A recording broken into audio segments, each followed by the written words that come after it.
Halo teman-teman, selamat datang kembali di kelas Rizky. Kali ini kelompok kami, kelompok 5, akan membahas tentang kombinasi bisnis dan kepemilikan pribadi. Yang dimana anggotanya terdiri dari Deviani Anastasia Brutarigan dengan NIM 20050081089, Raihatunisa Bangun dengan NIM 20050081077, Selpiani dengan NIM 20050081016, dan Nofrizal Dwi Ramadana dengan NIM 20050081081. Adapun video kali ini kami buat untuk memenuhi tugas dari mata kuliah Akuntansi Keuangan Lanjutan 2 yang diampu oleh Bapak Rizky Syaputra, SE MSI, CPA, CBV, CRA, CRP. Kami adalah mahasiswa Politeknik Negeri Medan yang berasal dari kelas Akuntansi 6A. Baiklah, di sini kami akan memaparkan sedikit materi tentang kombinasi bisnis dan kepemilikan pribadi. Pada materi ini, kita akan membahas tentang apa itu kombinasi bisnis, manfaat kombinasi bisnis, jenis-jenis kombinasi bisnis, dan kombinasi bisnis yang diambil. Yang pertama, apa itu kombinasi bisnis? Menurut PSAK nomor 22, kombinasi bisnis adalah suatu transaksi di mana suatu perusahaan memperoleh pengendalian atas satu atau lebih perusahaan lain. Yang kedua, manfaat kombinasi bisnis.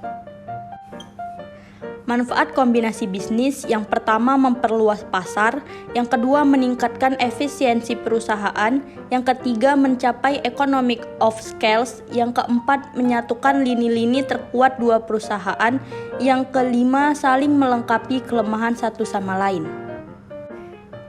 Yang ketiga, jenis-jenis kombinasi bisnis. Jenis kombinasi bisnis yang pertama adalah merger. Merger adalah penggabungan usaha dengan cara satu perusahaan membeli perusahaan lain yang kemudian perusahaan tersebut menjadi anak perusahaan atau dibubarkan. Perusahaan yang dibeli sudah tidak mempunyai status lagi dan yang mempunyai status hukum adalah perusahaan yang membelinya. Sifat dari merger adalah penggabungan antara dua perusahaan yang mana satu perusahaan mempunyai ukuran yang relatif lebih kecil daripada yang lainnya.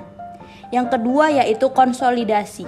Konsolidasi terjadi ketika sebuah perusahaan baru dibentuk untuk mengambil alih aset-aset dan operasi dari dua atau lebih entitas usaha yang terpisah, dan akhirnya entitas yang terpisah tersebut dibubarkan. Yang ketiga, akuisisi. Akuisisi saham terjadi ketika suatu perusahaan mengakuisisi mayoritas saham biasa perusahaan lain dan perusahaan yang diakuisisi tidak dilikuidasi. Dalam akuisisi saham, kedua perusahaan terus beroperasi sebagai perusahaan yang terpisah namun berhubungan. Yang keempat, kombinasi bisnis yang diambil. Akuisisi dengan kepemilikan penuh. Pengertian akuisisi. Menurut PSAK nomor 2, akuisisi adalah suatu penggabungan usaha di mana salah satu perusahaan yaitu pengakuisisi memperoleh kendali atas aktiva neto dan operasi perusahaan yang diakuisisi dengan memberikan aktiva tertentu, mengakui suatu kewajiban atau mengeluarkan saham. Menurut Michael A. Heath, yang dimaksud dengan akuisisi yaitu memperoleh atau membeli perusahaan lain dengan cara membeli sebagian besar saham dan perusahaan sasaran. Menurut PS Sudarsana, akuisisi adalah sebuah perjanjian di mana sebuah perusahaan membeli aset atau saham perusahaan lain, dan para pemegang saham dari perusahaan lain menjadi sasaran akuisisi akan terhenti menjadi pemilik perusahaan. Menurut Marcel Go, akuisisi sering juga disebut sebagai investasi peranan modal yang mana adalah penguasaan sebagian saham dari perusahaan subsidiari. Melalui pembelian saham, hak suara perusahaan subsidiari dalam jumlah material lebih dari 50%. Manfaat akuisisi. Menurut Shapiro 1991, dalam Christina 2003, keuntungan atau manfaat akuisisi adalah sebagai berikut. yaitu peningkatan tingkat pertumbuhan yang lebih cepat dalam bisnis sekarang daripada melakukan pertumbuhan secara internal. Kedua, mengurangi tingkat persaingan dengan membeli beberapa badan usaha guna menggabungkan kekuatan pasar dan pembatasan perdagangan. 3. Memasuki pasar baru penjualan dan pemasaran sekarang yang tidak dapat ditembus. 4. Menyediakan managerial skill, yaitu adanya bantuan manajerial mengelola aset-aset badan usaha. Kekurangan akuisisi, mengeluarkan biaya yang tinggi dan proses legalitas. Kedua, akuisisi bisa gagal jika pemegang saham minoritas banyak yang tidak setuju. 3. Perlunya pengawasan dan sistem yang baik agar perusahaan yang telah diakuisisi selaras dengan visi dan misi perusahaan yang mengakuisisi. Kelebihan akuisisi. 1. Adanya pengendalian yang besar atas saham dan aset perusahaan yang diakuisisi. Kedua, tidak perlu mengurus banyak persyaratan, terutama yang berkaitan dengan badan hukum. Ketiga, tetap mempertahankan perusahaan yang telah ada sebelumnya dengan mengambil alih perusahaan kompetitor. Klasifikasi pengambil alihan kepemilikan berdasarkan bentuk dasar atau objek. Terdapat 3 prosedur dasar yang tepat dilakukan perusahaan untuk mengambil alih perusahaan lain, yaitu 1. Merger atau konsolidasi. Istilah merger sering digunakan untuk menunjukkan penggabungan 2 perusahaan atau lebih, dan kemudian tinggal nama salah satu perusahaan yang bergabung. Sedangkan konsolidasi menunjukkan penggabungan dari 2 perusahaan atau lebih, dan dari perusahaan-perusahaan yang bergabung tersebut hilang. Kemudian muncul nama baru dari perusahaan gabungan. 2. Akuisisi saham. Cara kedua untuk mengambil alih perusahaan lain adalah membeli saham perusahaan tersebut, baik dibeli secara tunai ataupun menggantinya dengan sekuritas lain, saham atau obligasi. Ketiga, akuisisi aset. Suatu perusahaan dapat mengakuisisi perusahaan lain dengan jalan membeli aktiva tetap perusahaan tersebut. Cara ini akan menghindarkan perusahaan dari kemungkinan memiliki pemegang saham minoritas yang dapat terjadi pada peristiwa memperoleh saham. Pengambilan kepemilikan aset dilakukan dengan cara pemindahan hak kepemilikan aktiva yang dibeli. Berdasarkan keterkaitan dengan jenis usaha. 1. Akuisisi horizontal. Pengambil alihan kepemilikan yang dilakukan oleh suatu perusahaan atau perusahaan target yang memiliki bidang usaha yang sama, sehingga merupakan pesaing usaha, baik pesaing yang memproduksi yang sama maupun daerah pemasaran yang sama. Tujuannya yaitu untuk memperbesar pangsa pasar atau membunuh pesaing. Kedua, akuisisi vertikal. Pemerolehan dilakukan antara suatu perusahaan dengan perusahaan yang masih dalam satu mata rantai produksi, yakni suatu perusahaan yang bergerak dalam produksi dari hulu ke hilir. Tujuan ini yaitu untuk memperoleh kepastian adanya pasokan dan penjualan barang. Ketiga, akuisisi konglomerat. Pengambil alihan kepemilikan perusahaan yang tidak terkait dengan perusahaan-perusahaan lain, baik secara horizontal maupun secara vertikal. Tujuan ini yaitu agar perusahaan yang diakuisisi dapat menunjang perusahaan yang akuisisi secara keseluruhan, serta untuk memanfaatkan kondisi portofolio grup perusahaan. Konsolidasi sesaat setelah akuisisi seluruh kepemilikan entitas anak. Menurut PSAK 65 tahun 2014, menyatakan bahwa entitas induk mengonsolidasikan entitas anak dari tanggal perolehannya, pengendalian sampai tanggal hitungnya pengendalian entitas induk atas entitas anak tersebut. Laporan keuangan konsolidasi adalah laporan keuangan yang menyajikan hasil operasi dan posisi keuangan dari 2 atau lebih entitas legal yang terpisah menjadi satu laporan keuangan untuk entitas ekonomi secara keseluruhan. Untuk mencapai hal tersebut, proses konsolidasi memerlukan prosedur untuk mengeliminasi semua transaksi kepemilikan antar perusahaan dan transaksi antar perusahaan. Prosedur konsolidasi.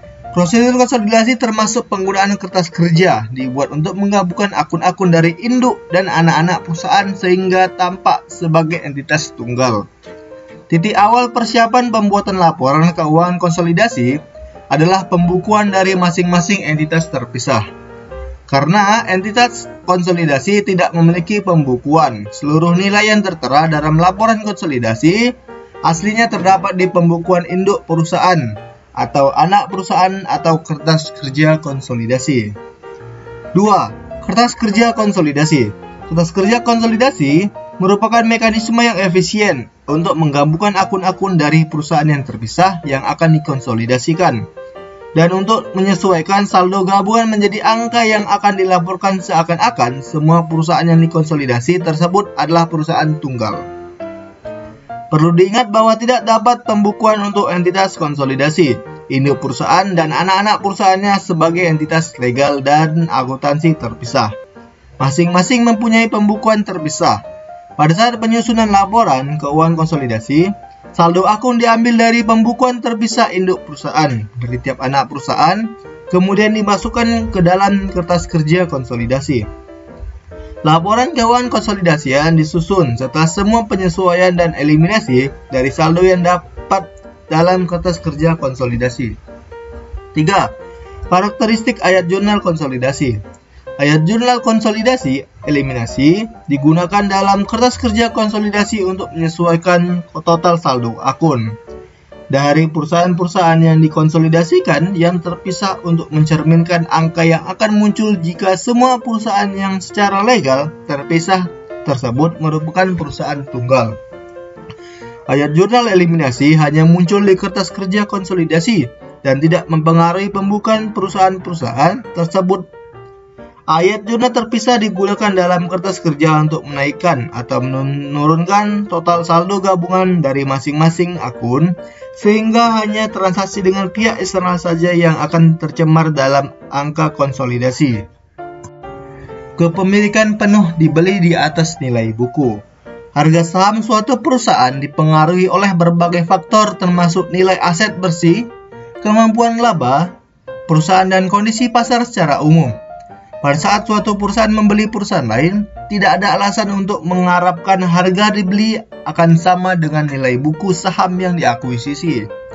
Proses yang digunakan untuk menyusun neraca konsolidasi hanya sedikit lebih sulit pada saat 100% saham dibeli pada harga yang berbeda dengan nilai buku.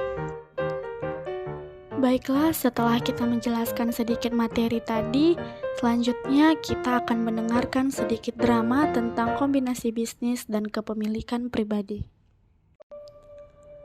Baiklah, setelah kita menjelaskan sedikit materi tadi, selanjutnya kita akan mendengarkan sedikit drama tentang kombinasi bisnis dan kepemilikan pribadi. Nampaknya kerjaan kita makin banyak aja ya, Mbak. Iya nih, capek juga ya.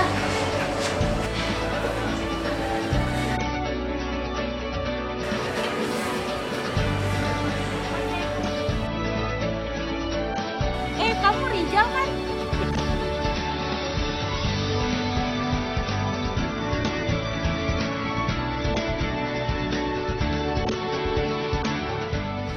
Nampaknya kerjaan kita makin banyak aja ya, Mbak.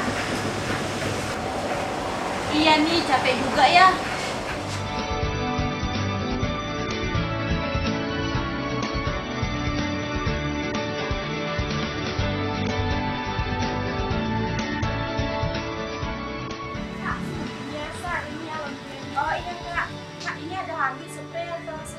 Oh ada Kak, satu handuk, satu spray. Oh, kalau untuk harganya, untuk spray, handuk dan selimutnya itu harganya nggak per kiloan ya Kak? Satuan. Oke baik Kak. Bentar ya Kak.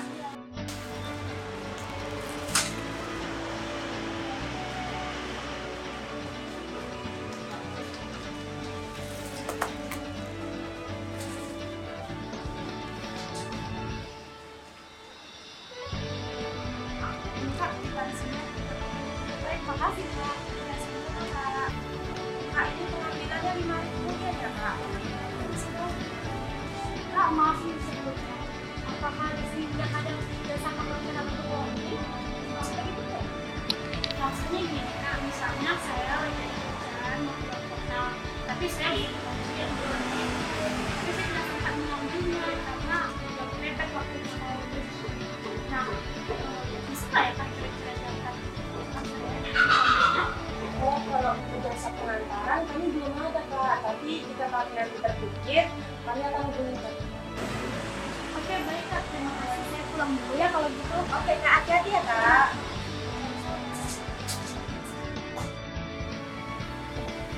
Kamu Rijal kan? Iya, kamu? Aku Rey, masa kamu lupa sih? Waduh, aku lupa. Maaf ya, ini. Ya di sini duduk. Ini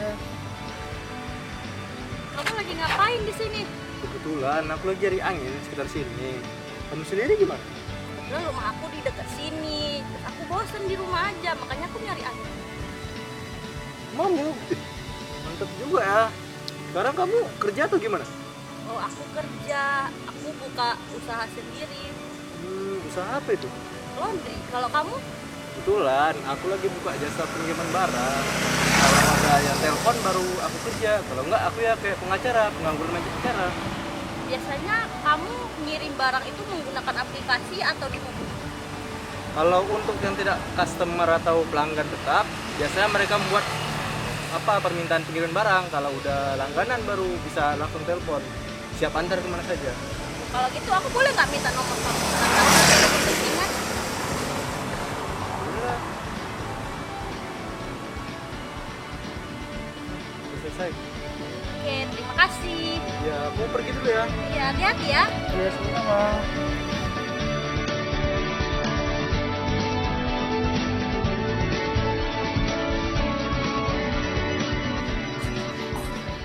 Ini sih kak, apakah laundry saya sudah selesai? Boleh dilihat. Ya kak.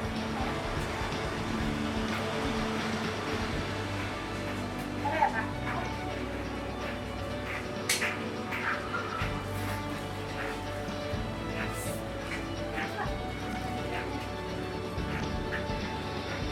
Oh iya kak, mau nanya dong gimana soal saran saya kemarin. Soalnya kan sebentar lagi saya mau keluar kota. Jadi kemungkinan ketika saya mau laundry, kemungkinan tidak bisa mengambil laundryannya kak. Oh kalau untuk itu kak, saran yang kakak tanyakan semalam belum ada jawaban kak. Nanti lah ya kak, saya tanyakan sama atasan saya lagi. Jika ada jawabannya, saya mau bilang.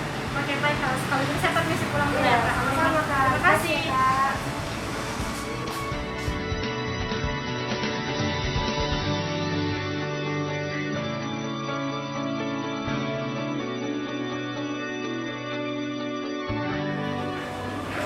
Mbak, saya kan ketemu sama Mbak Devi dan dia menanyakan tentang saran yang diajukan yang kemarin. Oh iya, saya baru ingat. Dengan apa ya Mbak? Beberapa waktu lalu saya bertemu dengan teman SMP saya dan kebetulan dia bekerja sebagai pengirim barang. Apakah saya tanya sama dia tentang itu? Boleh juga enggak? Ya nanti akan saya tanya. Oke Pak.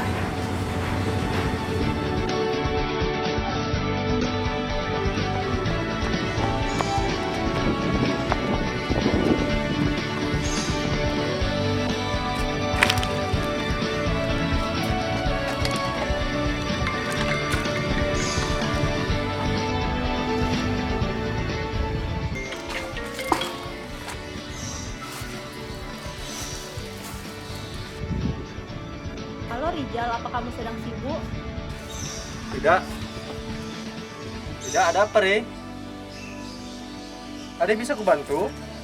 Aku mau nanya beberapa hal tentang kemarin. Oh iya, boleh. Mau cerita telepon atau ketemuan ini? Sebenarnya lebih enak langsung sih. Gimana kalau kita ketemu aja? Boleh, mau ketemu di mana? Di taman boleh. Gimana kalau kita ketemu di sana aja? Oke lah, ketemu di sana aja ya. Oke. Mantap.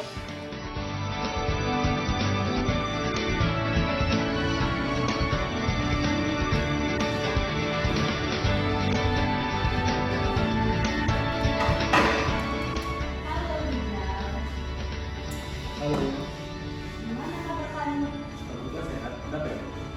Jadi aku mau ngomong sesuatu nih sama kamu. Jadi kan gini, yang kamu tahu kan aku punya usaha laundry yang pelanggannya cukup banyak. Jadi kami memerlukan jasa pengiriman untuk memperluas usaha kami. Nah, terus? Jadi langsung ke poinnya aja. Jadi di sini aku ingin kita melakukan merger. Emang merger itu apa? Jadi merger itu adalah penggabungan dua usaha menjadi satu, yang dimana nanti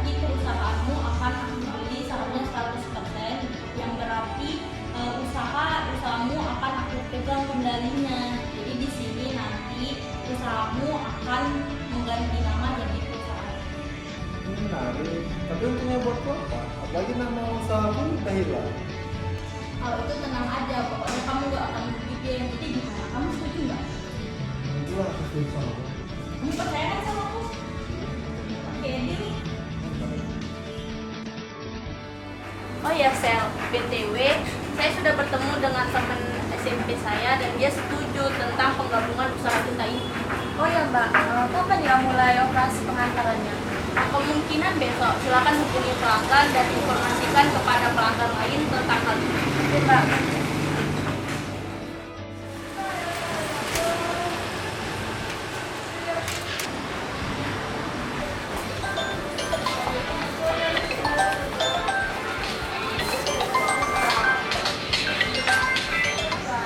Halo, Halo Kak, selamat siang. Saya dari Tona Laundry ingin menginformasikan sama Kakak bahwa untuk menjemput dan mengantar barangnya udah bisa ya Kak? oke, kapan bisa saya jemput? Oh iya Kak, kita mulai beroperasinya besok Kak. Jadi kalau Kakak ingin menjemput barang laundryannya bisa silahkan hubungi nomor ini ya Kak. Oke, baik, nanti saya hubunginya. Oke Kak, baik. Oke, terima kasih. Terima kasih Kak.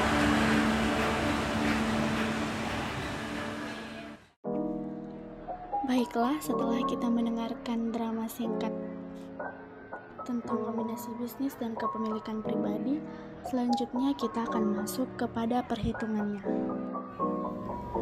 Adapun contoh soalnya sebagai berikut. Pada tanggal 1 Januari 2015, Tona Laundry mengakuisisi 100% kepemilikan Zal Express dengan mengeluarkan uang tunai sebesar 335 juta. Terdapat utang usaha Tona Laundry ke Zal Express sebesar 15 juta pada tanggal 30 Desember 2015. Selama tahun 2016, Zal Express berhasil membukukan laba bersih sebesar 175 juta dan mengumumkan pembagian dividen kepada pemegang saham sebesar 45 juta. Adapun yang diminta adalah sebagai berikut. A. Buatlah perhitungan selisih antara nilai wajar dengan nilai buku. Untuk penyelesaiannya yaitu nilai akuisisi dan nilai wajar sebesar 335 juta untuk nilai tercatat aset bersih Zal Express, saham biasa sebesar 100 juta, premi saham sebesar 20 juta. Untuk saldo labanya terdapat dari nilai akuisisi dan nilai wajar 135 juta dikurangi dengan saham biasa sebesar 100 juta dan dikurang dengan premi saham sebesar 20 juta. Maka saldo laba menjadi sebesar 215 juta. Total nilai tercatat aset bersih yaitu 335 juta. Maka selisihnya yaitu 0 rupiah. Berikut ini yang diminta di soal. Berikut neraca lajur Tona Laundry dan Zal Express pada 31 Desember 2015. Adapun yang diminta adalah sebagai berikut. A. Buatlah perhitungan selisih antara nilai wajar dengan nilai buku. Untuk penyelesaiannya yaitu nilai akuisisi dan nilai wajar sebesar 335 juta untuk nilai tercatat aset bersih Zal Express, saham biasa sebesar 100 juta, premi saham sebesar 20 juta. Untuk saldo labanya terdapat dari nilai akuisisi dan nilai wajar 135 juta dikurangi dengan saham biasa sebesar 100 juta dan dikurang dengan premi saham sebesar 20 juta. Maka saldo laba menjadi sebesar 215 juta.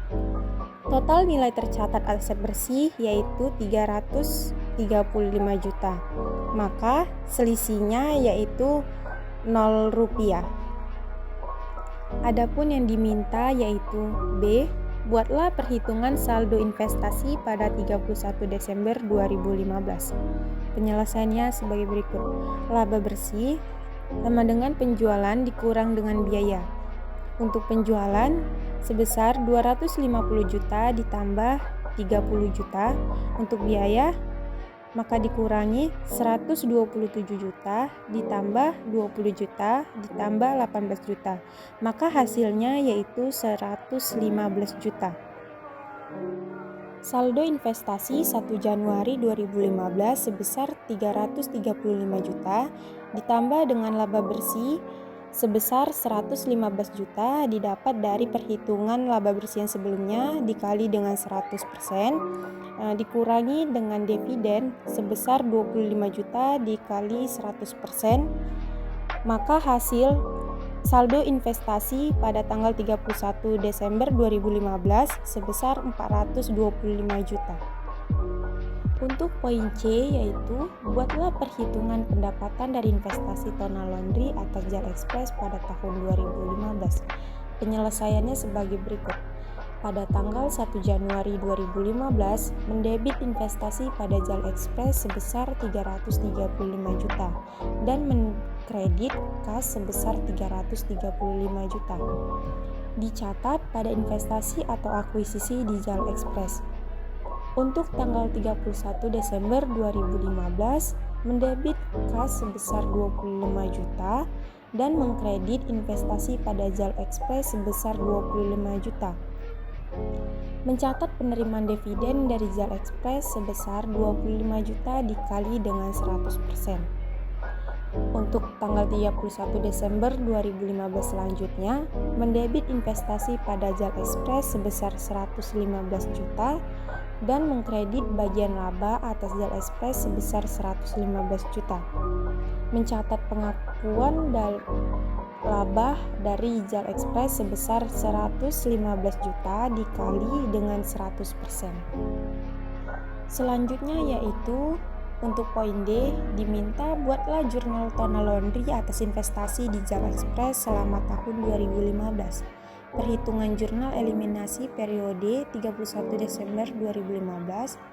Untuk investasi, saldo 1 Januari 2015 sebesar 335 juta ditambah dengan laba bersih sebesar 115 juta dikurangi dengan dividen sebesar 25 juta.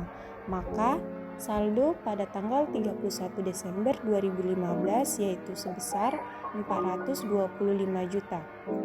Untuk modal saham, pada saldo 1 Januari 2015 sebesar 100 juta dan premi asuransi saldo 1 Januari 2015 sebesar 20 juta. Maka saldo laba pada tanggal 1 Januari 2015 sebesar 215 juta. Untuk laba bersih pada saldo laba yaitu sebesar 215 juta. Untuk saldo laba dividen sebesar 25 juta, maka keseluruhannya yaitu saldo labanya menjadi sebesar 305 juta. Selanjutnya yaitu poin E, diminta buatlah jurnal eliminasi yang diperlukan untuk menyusun kertas kerja konsolidasian perusahaan pada tanggal 31 Desember 2015. Mendebit saham biasa sebesar 100 juta, premi saham sebesar 20 juta, dan saldo laba sebesar 215 juta. Dan mengkredit investasi pada JAL Express sebesar 335 juta. Untuk jurnal yang selanjutnya, mendebit utang usaha sebesar 15 juta dan mengkredit piutang usaha sebesar 15 juta. Selanjutnya yaitu poin F, lengkapi kertas kerja atau working paper konsolidasian 3 bagian per 31 Desember 2015. Di sini kita dapat melihat konsolidasi dari Tona Laundry dan JAL Express. Laporan laba rugi. Total pendapatannya yaitu sebesar 798.250.000. Untuk total beban sebesar 665 juta. Selanjutnya, laporan saldo laba, yaitu saldo laba tanggal 31 Desember 2015 sebesar 429.150.000. Kemudian konsolidasi dari laporan laba posisi keuangan, total asetnya yaitu sebesar 1.230.300.000. maka total liabilitas dan ekuitasnya menjadi sebesar 1.230.300.000. Selanjutnya poin G, buatlah laporan posisi keuangan konsolidasian per 31 Desember 2015. JAL Express, laporan posisi keuangan konsolidasian periode 31 Desember 2015. Aset kas sebesar 140.300.000, piutang usaha sebesar 120 juta, persediaan sebesar 110 juta, tanah sebesar 170 juta, peralatan 0, investasi pada JAL Express sebesar 1.120 juta dikurangi dengan akumulasi penyusutan sebesar 430 juta. Maka total asetnya yaitu sebesar 1.230.300.000. Untuk liabilitas, utang usaha sebesar 76.150.000, utang obligasi sebesar 420 juta, premi obligasi sebesar 104.800.000, saham biasa sebesar 200 juta, premi saham 0, saldo laba 31 Desember 2015 sebesar 429.150.000. Maka jumlah liabilitas dan ekuitas menjadi sebesar 1.230.100.000. Selanjutnya poin H, hitunglah saldo investasi Tonal Laundry di JAL Express pada tanggal 31 Desember 2016. Saldo 1 Januari 2016 sebesar 425 juta, ditambah dengan laba bersih sebesar 175 juta dikali dengan 100%, maka menjadi 175 juta dikurangi dengan dividen sebesar 45 juta dikali dengan 100%, maka hasilnya yaitu saldo 31 Desember 2016 sebesar 555 juta. Yang terakhir yaitu poin I, buatlah jurnal Tonal Laundry atas investasi di JAL Express selama tahun 2015. Jurnalnya yaitu mendebit kas sebesar 45 juta dan dikredit investasi pada JAL Express sebesar 45 juta. Maka jurnal tersebut dicatat sebagai penerimaan dividen JAL Express. Jurnal selanjutnya mendebit investasi pada JAL Express sebesar 175 juta dan dikredit bagian laba atas JAL Express sebesar 175 juta. Maka jurnal tersebut dicatat sebagai pengakuan penghasilan dari JAL Express. Baiklah, di sini kami akan memaparkan sedikit kesimpulan yang kami dapat. Kesimpulan singkat yang bisa kami ambil yaitu sebagai berikut. Yang pertama, dengan melakukan akuisisi, maka secara langsung akan mengurangi persaingan dari pihak lain. Yang kedua, dengan adanya akuisisi, perusahaan akan berkembang lebih cepat. Dan yang ketiga, dengan melakukan akuisisi, akan menggabungkan kekuatan dari dua perusahaan dan dapat menembus pasar baru.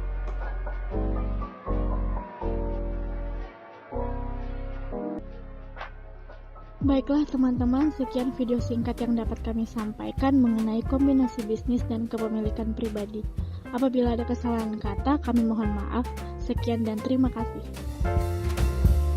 Wake up, honey, I made you breakfast.